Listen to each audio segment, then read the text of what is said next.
ഒരു നൂറ്റാണ്ട് മുമ്പ് മഹാരാഷ്ട്രയിലെ നാഗപ്പൂരിൽ മോഹിദേവാഡ എന്ന സ്ഥലത്ത് ഡോക്ടർ കേശവ ബലറാം ഖഡ്ഗേവാർജിയുടെ നേതൃത്വത്തിൽ 5-6 ബാലന്മാരുമായി ആരംഭിച്ച സംഘം ഇന്ന് അതിൻ്റെ 100 വർഷങ്ങൾ പൂർത്തിയാക്കി ശതാബ്ദി ആഘോഷിച്ചുകൊണ്ടിരിക്കുന്നു.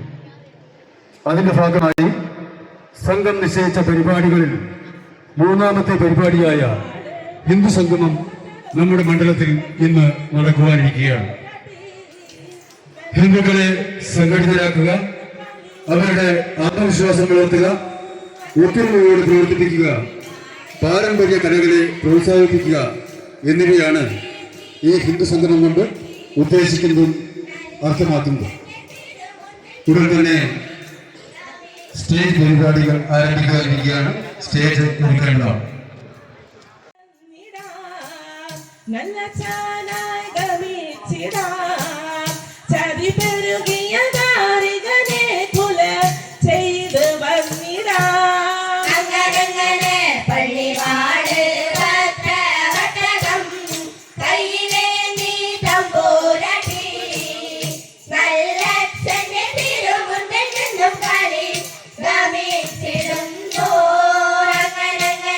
വേദാല വാഹനമേറി പോകുന്നു തമ്പൂരാട്ടി, ദാരികപുര സന്നിധി തന്നിൽ ചെന്നെടുക്കുന്നു.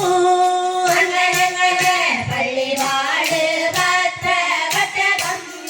കയ്യിലേന്തി തമ്പൂരാട്ടി, നല്ലച്ഛന്റെ തിരുമുമ്പിൽ ചെന്നും കാടി ഗമിച്ചിടുന്നു.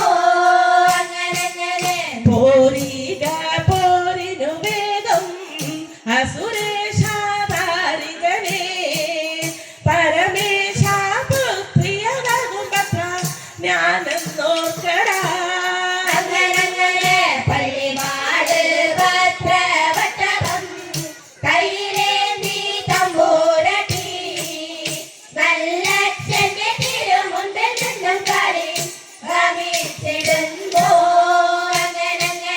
ചങ്കിൽ മോടയില്ലാത്ത പെണ്ണിനോട് പോർ ചെയ്യാൻ തുണിഞ്ഞിറങ്ങുന്നു നല്ലിടി ദാരിക വീരൻ. പള്ളിവാട് ഭദ്രവട്ടകം കയ്യിലേന്തി തമ്പൂരാട്ടി, നല്ലച്ഛന്റെ തിരുമുമ്പിൽ നിന്നും കാടി ഗമിച്ചിടുന്നു. പെണ്ണെന്ന് നിനച്ച് നീയും പോരിൽ നിന്നൊഴിഞ്ഞാലും നിന്റെ അന്ത്യമായി എന്ന് നീ ഉറച്ചോടാ. അങ്ങനെ പെണ്ണെന്ന് നിനച്ചു നീയും പോരിൽ നിന്നൊഴിഞ്ഞാലും നിന്റെ അന്യമായി എന്ന് നീ ഉറച്ചോടാ. അങ്ങനെ എന്റെ പള്ളിവാളി മൂർച്ച ഇന്നു നീ അറിയണം, നിന്റെ ശിരസ് നല്ലച്ഛനെന്ന് കാഴ്ച വെക്കണം. അങ്ങനെ എന്റെ പള്ളിവാളി മൂർച്ച ഇന്നു നീ അറിയണം, നിന്റെ ശിരസ് നല്ലച്ഛനെന്ന് കാഴ്ച വെക്കണം. അങ്ങനെ പോരിന് വന്നൊരു പെണ്ണിനെ കണ്ടിട്ട് പേടിച്ചോടിക്കുന്ന ഭക്തനാ നീ. പോരിന് വന്നൊരു കൃഷ്ണ കൃഷ്ണ മുകുന്ദ ജനാർദ്ദന, കൃഷ്ണ ഗോവിന്ദ നാരായണ ഹരേ, അച്യുതാനന്ദ ഗോവിന്ദ മാധവ, സച്ചിദാനന്ദ നാരായണ ഹരേ.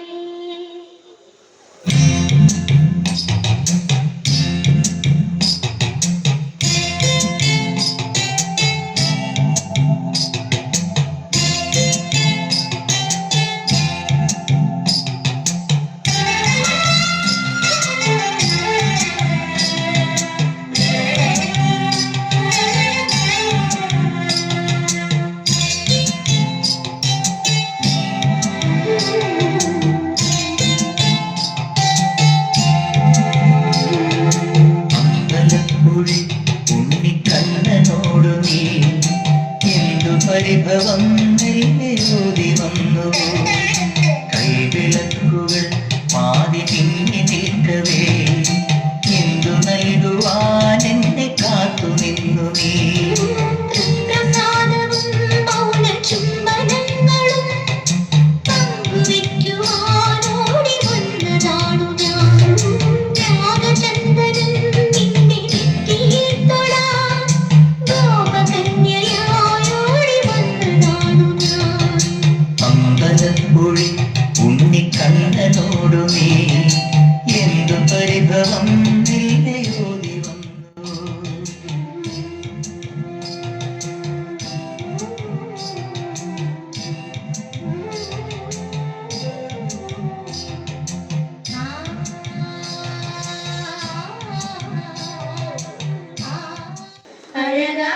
பழனி மலையாண்டவா உன்னை அனுதினமும் பாட வந்தேன் வேலவா வழிமயில்நாதனே வாவடி வேலனே வழிமயில்நாதனே வாவடி வேலனே வர வேண்டும் மை மீது முருகையனே முருகா முருகா முருகா முருகா முருகா முருகா முருகா முருகா அழகான பழனி மலையாண்டவா உன்னை அனுதினமும் பாட வந்தேன் வேலவா வெளி திருநீரும் வெற்றி வடிவேலும் உள்ளத்தில் தோன்றுமே வெளி மயிலேறி வேலன் வருவதை நெஞ்சம் காணுமே வெளி திருநீரும் നിലവിൽ അമ്പലപ്പുഴി ഉണ്ണിക്കണ്ണനോടു നീ എന്തു പരിഭവം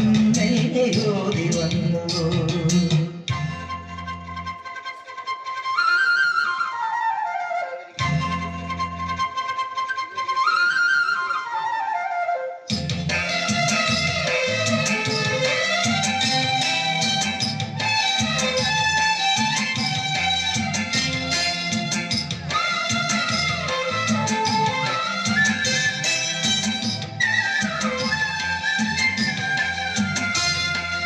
ഈറനോടെ എന്നും കൈവണങ്ങുമെൻ നിർമ്മാല്യ പുണ്യം പകർന്നു തരാം ഏറെ ജന്മമായി.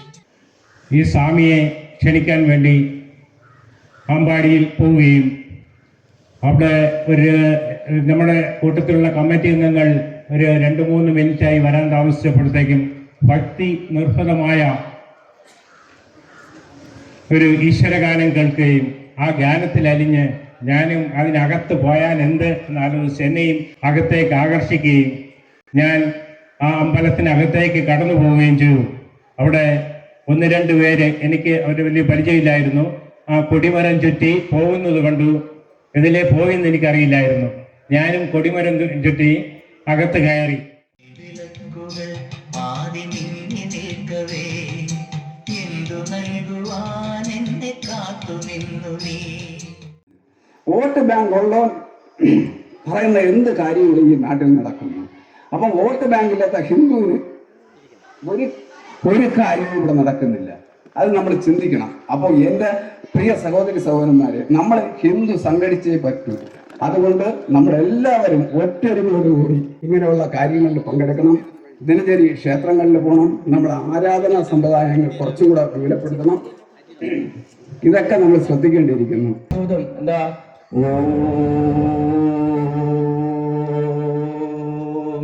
അതാണ് ശബ്ദം. ശംഖിലുദിച്ചു പ്രകാശിക്കും ദൈവമേ എന്നത് ദൈവത്തെ സംബോധന ചെയ്യുമ്പോൾ ശംഖിൽ ഉദിച്ചു പ്രകാശിക്കും. അപ്പോൾ ആ ശംഖനാദം സമീപത്തുള്ള ദേവാലയത്തിൽ നിന്ന് കേൾക്കുമ്പോൾ നമ്മൾ എന്ത് ചെയ്യണം? സ്ത്രീകളെല്ലാം ഉണരണം. പ്രഭാതത്തിൽ ശംഖനാദം മുഴങ്ങുമ്പോൾ ഉണരണം. അത് ഉണർത്താണ്. ഏതാ? ഭഗവാനെ ഉണർത്തുന്നതാണ്. അപ്പൊ നമ്മളും ഉണരണം. അതിന്റെ പ്രത്യേകത എന്താണ്? അത് ഉത്തമയാമമാണ്. അത് എന്താ യാമങ്ങൾ എന്ന് പറയുമ്പോൾ ഒരു ദിവസത്തെ 3 യാമങ്ങളായിട്ടാണ് തിരിക്കുക. ഉത്തമയാമം, മധ്യമയാമം, അധമയാമം. അതിൽ ഉത്തമയാമമാണ് ബ്രഹ്മമുഹൂർത്തത്തെ വിളിച്ചോതുന്നത്. ആ ബ്രഹ്മമുഹൂർത്ത സമയമാണ് 4 മണി. അപ്പോൾ ഹൈന്ദവ കുടുംബങ്ങൾ എന്ത് ആകണം? ഈ ശബ്ദം കേൾക്കുമ്പോൾ, നാദം കേൾക്കുമ്പോൾ ഉണരണം. ഉണർന്ന് അവിടുന്ന് കുളിച്ചൊരുങ്ങി എവിടെ എത്തണം? സമീപത്തുള്ള ദേവാലയത്തിൽ എത്തണം. എന്നിട്ട് പോയി വീട്ടിലും അതുപോലെ വിളക്ക് കത്തിക്കണം. 2 നേരവും വിളക്ക് കത്തിക്കുന്ന എത്ര കുടുംബങ്ങളുണ്ട്?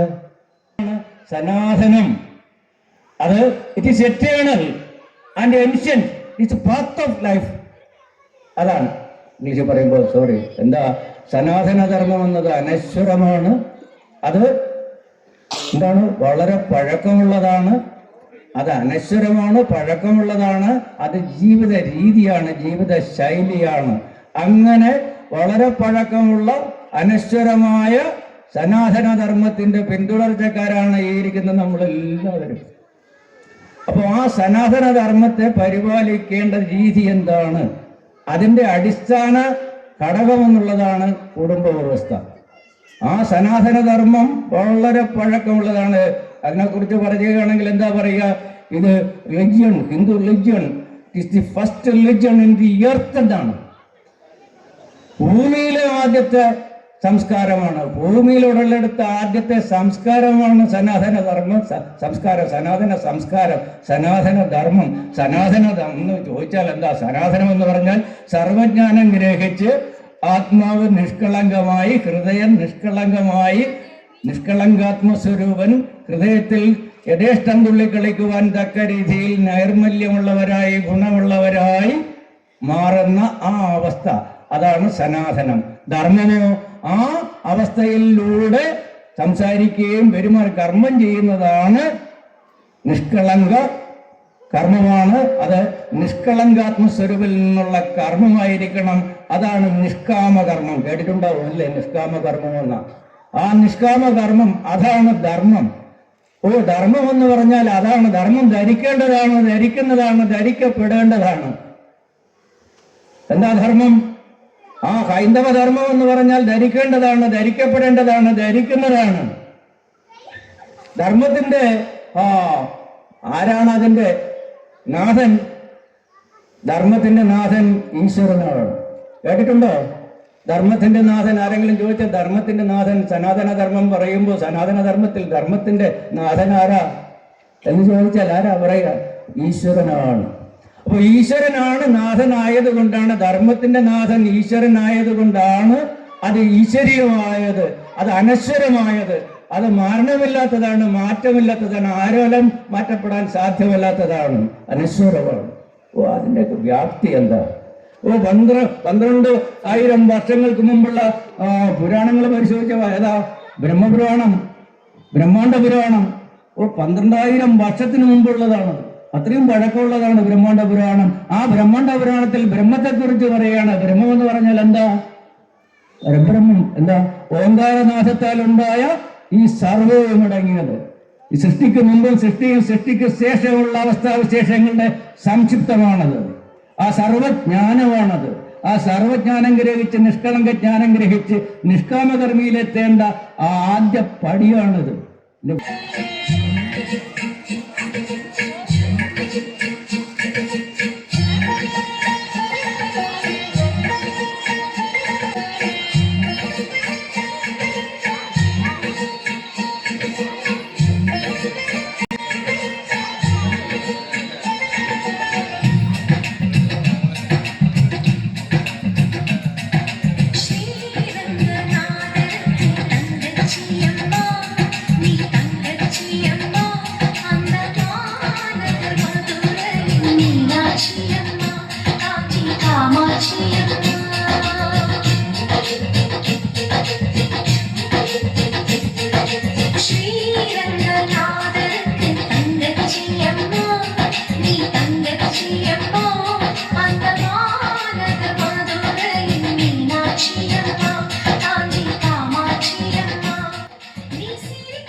நூல்கள்னு சொல்லும் போது உபதிடங்களா இருந்தாலும் சரி, புராணங்களா இருந்தாலும் சரி, மகாபாரதம் இது போல பல நூல்கள் இருக்கு.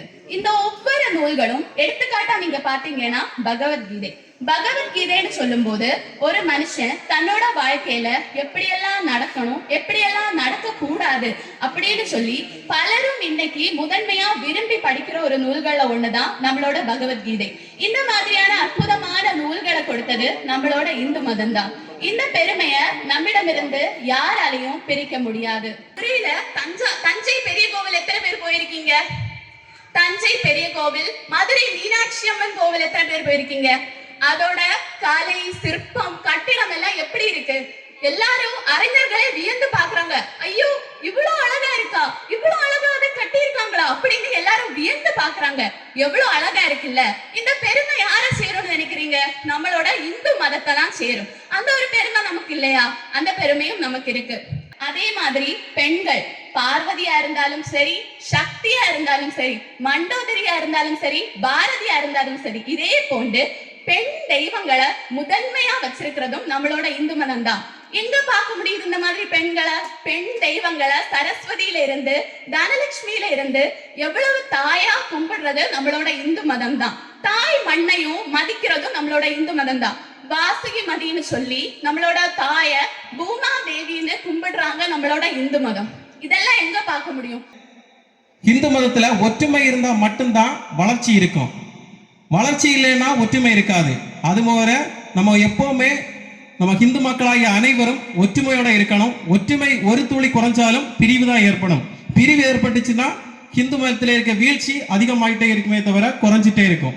அதனால அனைத்து இந்து மக்களும் ஒற்றுமையோட இருக்கணும். ஒற்றுமை இருந்தா கண்டிப்பா நம்ம தாய் மதமான இந்து மதம் மேன்மேலும் வளர்ச்சி அடைஞ்சிட்டு தான் இருக்கும். பஞ்சபரிவர்த்தன் அப்படின்னு சொன்னா 5 விதமான வேலைகள். முதலாவதாக குடும்பம். குடும்பம் தாங்க மாற்றத்தின் முதல் பாடசாலை. குடும்பமே மனிதனை உருவாக்கும். அன்பு, ஒழுக்கம், மரியாதை ஆகியவை வீட்டிலே கற்றுக்கொள்ளப்படுகின்றன. குடும்பத்தில் ஒற்றுமை இருக்க வேண்டும். சின்ன சின்ன விஷயங்கள் கூட பெரிய சண்டைகளாக மாறக்கூடாது. பெற்றோர்கள் குழந்தைகளுக்கு முன்னுதாரணமாக இருக்க வேண்டும். ஆனால் இன்றைய காலகட்டத்தில் பெற்றோர்கள் என்ன சொன்னாலும் குழந்தைகள் கேட்பதாக இல்லை. ஏனென்றால் ஜெனரேஷன் மாற்றம். நம்ம எல்லாம் சிறந்த பெற்றோர்கள் கிடையாதா? நம்ம குழந்தைங்க நம்ம சொல்லி கேட்கலன்னா நம்ம சிறந்த பெற்றோர்கள் கிடையாதா?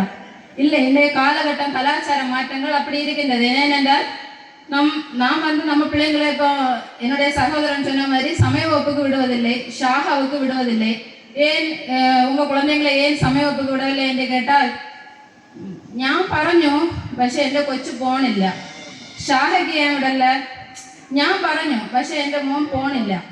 இப்படியே சொல்வதனால் நமக்கு வரக்கூடிய தலைமுறையை ஒழுங்கான ஒரு தலைமுறையாக உருவாக்க முடிவதில்லை.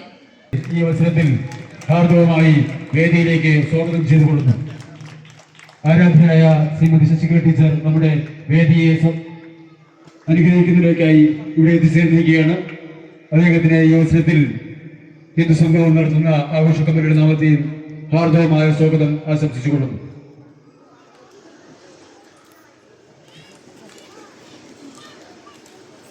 அடுத்ததாக சுற்றுச்சூழல் பாதுகாப்பு. பசுமை இல்லாமல் நம் எதிர்காலமே இல்லை. மரம், நீர், நிலம், காற்று இவை நம் வசதிக்கானதல்ல, உயிர் வாழ்வதற்காக. இயற்கை காப்பது மனித நாகரிகத்தை காப்பதற்கு சமம்.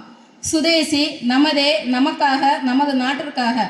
வெளிநாட்டு பொருட்களை மட்டும் நம்புதல் நாட்டின் பொருளாதாரத்தை பலவீனப்படுத்தும். ஆகையால் உள்ளூர் தொழிலை ஆதரிக்க வேண்டும். சுதேசி என்பது பொருளாதாரம் மட்டுமல்ல, தேசிய மரியாதையும் கூட.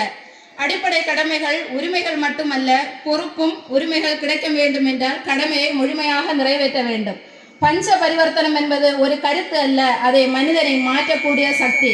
மனிதன் மாற்றப்பட்டால் குடும்பம் மாறும், குடும்பம் மாறினால் சமூகம் மாறும், சமூகம் மாறினால் நாடு எழும் என்று கூறி எனக்கு வாய்ப்பளித்தமைக்கு நன்றி கூறி விடைபெறுகிறேன். பாரத் மாதா கே. என் ஜன்மபூமி நீ, என் கர்மபூமி நீ, என் புண்ணியபூமி நீ, என் புண்ணியபூமி நீ. അടുത്തതായി ഹിന്ദു ആചാരങ്ങൾക്കും ആശയങ്ങൾക്കും വേണ്ടി നിരന്തരം പ്രവർത്തിക്കുന്ന ഹിന്ദു ഐക്യവേദി കേരള സംസ്ഥാന രക്ഷാധികാരിയുമായ ആരാധ്യയായ teacher Shrimati K P Sasikala teacher നമ്മളോടൊത്ത് സംവദിക്കുന്നു. അതിലേക്കായി ടീച്ചറിനെ വേദിയിലേക്ക് സ്വാഗതം ചെയ്തുകൊള്ളുന്നു. തുടങ്ങുകയാണ്. നമുക്കറിയാം, നമ്മുടെയൊക്കെ വിശ്വാസം അനുസരിച്ച് നമ്മളെ എന്നെയും നിങ്ങളെയും ഇവിടെ ഒരുമിപ്പിച്ചിരുത്തുന്ന സനാതനധർമ്മം, അത് പേര് പോലെ തന്നെ സനാതനമാണ് എന്നുള്ളത്, ഒരിക്കലും നശിക്കില്ല എന്നത്. സനാതനം എന്ന് പറഞ്ഞാൽ ഒരിക്കലും നശിക്കാത്തത്, എന്നും പുതുതുപോലിരിക്കുന്നത് എന്നൊക്കെയുള്ള അർത്ഥം നമുക്കറിയാം. എന്നും പുതുതുപോലിരിക്കുന്നതും അല്ലെങ്കിൽ എന്നും നശിക്കാത്തതുമായ ഒരു ധർമ്മം എങ്ങനെ അങ്ങനെ നിൽക്കുക? അങ്ങനെ നിൽക്കണമെങ്കിൽ സ്വാഭാവികമായി ഒരു കുഴപ്പമില്ലാതെ നിൽക്കുമെങ്കിൽ നമുക്കൊരു ഉത്തരവാദിത്വമില്ല. നമ്മളിങ്ങനെ സംഘടിക്കേണ്ട കാര്യമില്ല, ഇവിടെ ഇരിക്കേണ്ട കാര്യമില്ല. അപ്പൊ എങ്ങനെയാണ് അത് സനാതനമായി നിൽക്കുക എന്ന് ഭഗവാൻ തന്നെ നമ്മളോട് പറഞ്ഞിട്ടുണ്ട്. എപ്പോഴെല്ലാം ധർമ്മം നശിക്കുന്നുവോ, എപ്പോഴെല്ലാം അധർമ്മം വളരുന്നുവോ, അപ്പോൾ ഞാൻ ഈ ഭൂമിയിൽ അവതരിച്ചു കൊള്ളാം എന്ന് ഭഗവാൻ വാക്ക് നൽകിയതായി ശ്രീമദ് ഭഗവത്ഗീതയിലൂടെ നമ്മളെല്ലാം വിശ്വസിക്കുന്നു. സംഭവാമി യുഗേ യുഗേ നമ്മൾ എപ്പോഴും എടുത്തു പറയുന്ന ഒരു ഭഗവാന്റെ വാക്ക്, ഞാൻ എല്ലാ യുഗത്തിലും അവതരിച്ചു കൊള്ളും. അപ്പൊ തീർച്ചയായും നമ്മുടെ മനസ്സിൽ സംശയം തോന്നാം, ഇത്രയും അധർമ്മം വളർന്ന ഈ കാലഘട്ടത്തിൽ എന്റെ ഭഗവാനെ കാണാത്തത്. ഭഗവാനെ കാണാൻ നമ്മളൊക്കെ കണ്ണ് തൊന്നിട്ടിരിക്കുമ്പോൾ ഇത്രയും അധർമ്മം വളർന്നിട്ട് ധർമ്മ സംസ്ഥാപനത്തിന് വേണ്ടി ഭഗവാൻ എന്താ വരാത്തത്? അവിടെയാണ് നമ്മൾ ചിന്തിക്കേണ്ടത്. 1000 വർഷത്തെ വൈദേശികമായ ചവിട്ടും തൊഴിയും സഹിച്ച ഭാരതം, ഏകദേശം 1000 വർഷത്തിലധികം എന്ന് തന്നെ പറയാം, വിദേശികളുടെ ചവിട്ടും തൊഴിയും സഹിച്ച് സനാതനമായ ഈ ധർമ്മത്തെ അല്ലെങ്കിൽ ഈ നാടിന്റെ അസ്തിത്വത്തെ നശിപ്പിക്കാനുള്ള ശ്രമം അതിശക്തമായി മുന്നോട്ട് പോകുന്നു. വൈദേശിക ഭരണത്തെ തൂത്തെറിഞ്ഞാൽ നമ്മൾ സ്വതന്ത്രരായി എന്ന ഒറ്റ ധാരണയിൽ അവസാനത്തെ വിദേശികൾ എന്ന് പറയാവുന്ന ബ്രിട്ടീഷുകാരെ നാട്ടിൽ നിന്ന് പുറത്താക്കാനുള്ള സമരം നടക്കുന്നുള്ളൂ. അവർ പോയി കഴിഞ്ഞാൽ എന്ത്? 1000 വർഷത്തെ വൈദേശികമായ ചവിട്ടും തൊഴിയും ബുദ്ധിമുട്ടുകളും സഹിച്ച് നമ്മുടെ ആ തനതായ സ്വത്വം ഉണർന്നെണീക്കാതെ കേവലം ഭരണമാറ്റം മാത്രം നടന്നിട്ട് കാര്യമുണ്ട്. നാടിന്റെ നാനാഭാഗങ്ങളിലും നടക്കുന്ന അത്തരം അസ്വസ്ഥതകൾ ഒരുപാട് പേരുടെ മനസ്സിൽ വലിയ ചോദ്യം ഉണ്ടാക്കി. ബ്രിട്ടീഷുകാർ പോയി എന്നതുകൊണ്ട് മാത്രം നമുക്ക് നമ്മുടേതായ അല്ലെങ്കിൽ നമ്മുടെ നാടിന്റെ ആ സ്വാതന്ത്ര്യത്തിലേക്ക്, സ്വാതന്ത്ര്യം എന്ന് പറഞ്ഞാൽ സ്വന്തമായ തന്ത്രം എന്നാണ്, നമുക്ക് എന്തെങ്കിലും തന്ത്രം ഉണ്ടോ എന്ന് അന്വേഷിക്കാനും അതനുസരിച്ച് മുന്നോട്ട് കൊണ്ടുപോകാനൊക്കെ സാധിക്കും. അത്തരമൊരു വല്ലാത്തൊരു കാലഘട്ടത്തിലാണ് സംഭവാമി യുഗേ യുഗേ എന്ന് ഭഗവാൻ പറഞ്ഞ ആ വാക്കുകൾ അന്വർത്ഥമാക്കിക്കൊണ്ട് 1925 വിജയദശമി നാളിൽ നമ്മുടെ എല്ലാം മനസ്സിൽ നിറഞ്ഞു നിൽക്കുന്ന പരമപൂജനീയ ഡോക്ടർ ജിയുടെ കരങ്ങളാൽ രാഷ്ട്രീയ സ്വയം സേവക സംഘം എന്ന മഹത്തായ പ്രസ്ഥാനത്തിന് ബീജാവാപം ചെയ്യുന്നത് അതൊരു അവതാരം തന്നെയായിരുന്നു. എപ്പോഴെല്ലാം അധർമ്മം വളരുന്നുവോ ധർമ്മ പുനഃസ്ഥാപനത്തിനായി ഭഗവാൻ വരും എന്ന് നമുക്ക് വാക്ക് നൽകിയിട്ടുണ്ടെങ്കിൽ ആ ഭഗവാൻ ആകാശത്തു നിന്ന് ശംഖചക്ര ഗദാധാരിയായി ഭൂമിയിൽ വരും എന്നുള്ളതല്ല. അതാത് സന്ദർഭങ്ങളിൽ ഈശ്വരീയമായ ശക്തിയെ പോലെ തന്നെ ഈ ധർമ്മത്തെ പുനഃസ്ഥാപിക്കാൻ വേണ്ടുന്ന എന്തെങ്കിലുമൊക്കെ ക്രമീകരണം ഇവിടെ ഉണ്ടാകും എന്നുള്ളതാണ്. അപ്പോൾ 100 വർഷങ്ങൾക്കപ്പുറത്ത് 1925 കുറച്ച് കയ്യിൽ കിട്ടിയ കുറച്ച് കുട്ടികളെ ഉപയോഗിച്ചുകൊണ്ട് വലിയ ലക്ഷ്യം മുന്നിൽ വെച്ച് രാഷ്ട്രീയ സ്വയം സേവക സംഘം എന്നൊരു പ്രസ്ഥാനം തുടങ്ങുകയാണ്.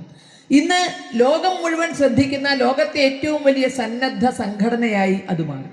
ഭാരതത്തെ സംബന്ധിച്ചിടത്തോളം ബ്രിട്ടീഷുകാരും പോയി ഭരണമാറ്റം നടന്നു എന്നതിനപ്പുറത്തേക്ക് സ്വന്തമായ തന്ത്രം എന്ന സ്വാതന്ത്ര്യത്തിലേക്ക് കടക്കാതെ, സ്വന്തമായ ഒന്ന് രാഷ്ട്രത്തെ പറ്റി അല്പം പോലും ചിന്തിക്കാതെ എങ്ങനെയെങ്കിലുമൊക്കെ ഭരിച്ച് മുന്നോട്ട് പോവുക എന്ന നിലയിൽ വർഷങ്ങൾ പാഴായി പോയപ്പോൾ നമുക്ക് മനസ്സിലാവുന്നു 2014 ശേഷം ഭാരതം എന്താകണമെന്നും എങ്ങനെയാകണമെന്നും കാഴ്ചപ്പാടുള്ളവരുടെ കൈകളിലേക്ക് ഭാരതത്തിന്റെ ഭരണം എത്തുന്നു. കാരണം ഭരണമടക്കം എല്ലാ രംഗങ്ങളിലും ഈ നാടിന്റെ സംസ്കാരം അറിയുന്നവർ, ഇതിനെ സ്നേഹിക്കുന്നവർ, ഇതിനോട് ഭക്തിയുള്ളവർ എത്തണം എന്ന കാഴ്ചപ്പാടോടുകൂടി ഒരു പിടി ചാരിത്ര ശുദ്ധിയുള്ള ആളുകളെ വളർത്തിയെടുക്കുക എന്ന ഏക ലക്ഷ്യം വെച്ച് പ്രവർത്തിച്ച രാഷ്ട്രീയ സ്വയം സേവക സംഘത്തിന്റെ ആ ലക്ഷ്യത്തിന്റെ പൂർത്തീകരണമായിരുന്നു നമ്മൾ അന്ന് തൊട്ട് ഇന്ന് വരെ കാണുന്നത്. ഇന്ന് നമ്മൾ പ്രതീക്ഷിക്കുന്നു 2047 ഭാരത സ്വാതന്ത്ര്യത്തിന്റെ ശതാബ്ദിയാകുമ്പോഴേക്കും ഭാരതം ലോക ഗുരുസ്ഥാനത്തേക്ക്, വിശ്വഗുരു പദവിയിലേക്ക് നമ്മൾ ഉയരും എന്ന ലക്ഷ്യത്തോടെയാണ് നമ്മൾ പ്രവർത്തിക്കുന്നത്. അപ്പോൾ അന്ന് 1925 പിറന്നു വീണ രാഷ്ട്രീയ സ്വയം സേവക സംഘം RSS എന്ന ത്രയക്ഷരി അത് 1 നൂറ്റാണ്ട് കാലം നമുക്കിടയിലൂടെ നമ്മളെ നയിച്ച് അല്ലെങ്കിൽ നമുക്ക് വേണ്ടുന്ന എല്ലാ ബലവും നൽകിക്കൊണ്ട് നമ്മളോടൊപ്പം പ്രവർത്തിച്ച് 100 വർഷം പിന്നിട്ടിരിക്കുകയാണ്. ആ രാഷ്ട്രീയ സ്വയം സേവക സംഘം എന്ന മഹത്തായ പ്രസ്ഥാനത്തിന്റെ ശതാബ്ദി ആഘോഷവുമായി ബന്ധപ്പെട്ട് നാടിന്റെ ഭാരതത്തിന്റെ മുക്കിലും മൂലയിലും 80,000-ത്തിലധികം ഗ്രാമങ്ങളിൽ, സ്ഥലങ്ങളിൽ ഇതുപോലുള്ള ഏകതാ സമ്മേളനങ്ങൾ, ഹിന്ദു സമ്മേളനങ്ങൾ നടന്നുകൊണ്ടിരിക്കുകയാണ്. കാരണം ഈ നാട് ഇങ്ങനെ തന്നെ നിലനിൽക്കണമെങ്കിൽ ഇതിൻ്റെ തനതായ സംസ്കൃതി ഒരിക്കലും നശിക്കാതിരിക്കണം. നമ്മുടെ സുപ്രീം കോടതി തന്നെ നിരീക്ഷിച്ചിട്ടുണ്ട്, ഭാരതീയത എന്ന് പറഞ്ഞാൽ അത് ഹിന്ദുത്വത്തിൽ നിന്ന് ഭിന്നമല്ല എന്നുള്ളത്. ഈ നാടിനെ ഇപ്പോൾ ഇവിടെ നേരത്തെ കുട്ടി വ്യക്തിഗതമായി ചൊല്ലിയത് നമ്മൾ കേട്ടു. ഈ നാടിനെ ജന്മഭൂമിയായി, കർമ്മഭൂമിയായി, പിതൃഭൂമിയായി ആര് കാണുന്നുവോ അവരാണ് നമ്മെ സംബന്ധിച്ചിടത്തോളം ഹിന്ദു. രാമനെ ആരാധിക്കുന്നവരോ കൃഷ്ണനെ ആരാധിക്കുന്നവരോ എന്നുള്ളതല്ല, ഇതെന്റെ ജന്മഭൂമിയാണ്, ഇതെന്റെ കർമ്മഭൂമിയാണ്, ഇതെന്റെ മോക്ഷഭൂമിയാണ്. ഈ നാടിനെ സ്നേഹിച്ച് ഞാൻ ഈ നാടിൻ്റെയാണ് എന്ന് വിശ്വസിക്കുന്നവർ അവരെയാണ് നമ്മൾ ഹിന്ദു എന്ന വിശാലമായ അർത്ഥത്തിൽ കാണുന്നത്. അപ്പോൾ ഹിന്ദുത്വവും ദേശീയതയും തമ്മിൽ, ഭാരതീയതയും തമ്മിൽ ഭേദമില്ല എന്ന് പറഞ്ഞത് ഏതെങ്കിലും നേതാക്കളല്ല, അത് ബഹുമാനപ്പെട്ട സുപ്രീം കോടതി തന്നെയാണ് പറഞ്ഞിരിക്കുന്നത്. അപ്പോൾ അതിൻ്റെ 2047 ഭാരതം വിശ്വഗുരുസ്ഥാനത്തേക്ക് ഉയരണമെങ്കിൽ ഗ്രാമാന്തരങ്ങളിൽ സനാതന ധർമ്മത്തിൻ്റെ ആ വേരുകൾ ശക്തിയാർജിച്ചാൽ മാത്രമേ 2047 നമുക്ക് ലോക ഗുരുസ്ഥാനത്തേക്ക് ഉയരാൻ സാധിക്കുകയുള്ളൂ. കേവലം ഭരണാധികാരികൾ മാത്രം വിചാരിച്ചാൽ ഒരു രാഷ്ട്രത്തെ ലോകത്തിന്റെ നെറുകയിലേക്ക് എത്തിക്കാൻ സാധിക്കില്ല. ആ ഭരണാധികാരികൾക്കൊത്ത് പ്രവർത്തിക്കുന്ന, ആ ഭരണാധികാരികളുടെ ആശയാഭിലാഷങ്ങൾക്കനുസരിച്ച് പ്രവർത്തിക്കുന്ന സാധാരണക്കാർ കൂടി ഉണ്ടെങ്കിലേ നമുക്ക് ഉദ്ദേശിച്ച തലത്തിലേക്ക് ഒരു രാഷ്ട്രം വളർച്ച, അത് സാമ്പത്തികമായാകാം, അത് വ്യാവസായികമായാകാം, എല്ലാ അർത്ഥത്തിലും ഉയരണമെങ്കിൽ സാധാരണ ജനങ്ങളിലൂടെ ആ വളർച്ച ഉണ്ടാകണം. അപ്പം ആ ഒരു ലക്ഷ്യം വെച്ചുകൊണ്ടാണ് ഇതുപോലെ ഏകതാ സമ്മേളനങ്ങൾ അല്ലെങ്കിൽ ഹിന്ദു സമ്മേളനങ്ങൾ 80,000-ത്തിലധികം സ്ഥലങ്ങളിൽ നടത്തണം എന്ന് രാഷ്ട്രീയ സ്വയം സേവക സംഘം തീരുമാനിച്ചത്. അതിന്ന് ഇന്ത്യയുടെ വിവിധ ഭാഗങ്ങളിൽ നടന്നുകൊണ്ടിരിക്കുക.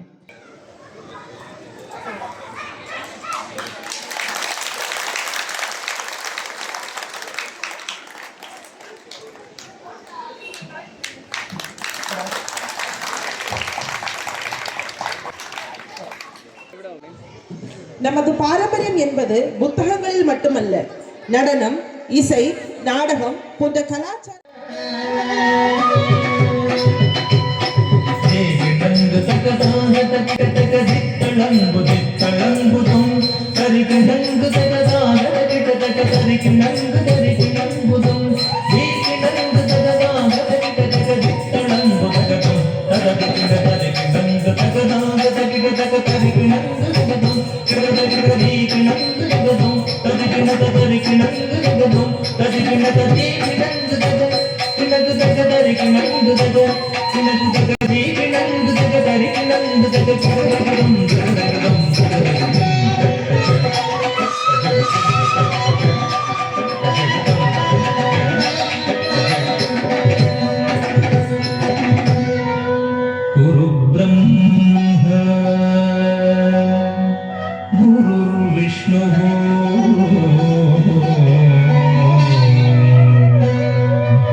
ஜன்ம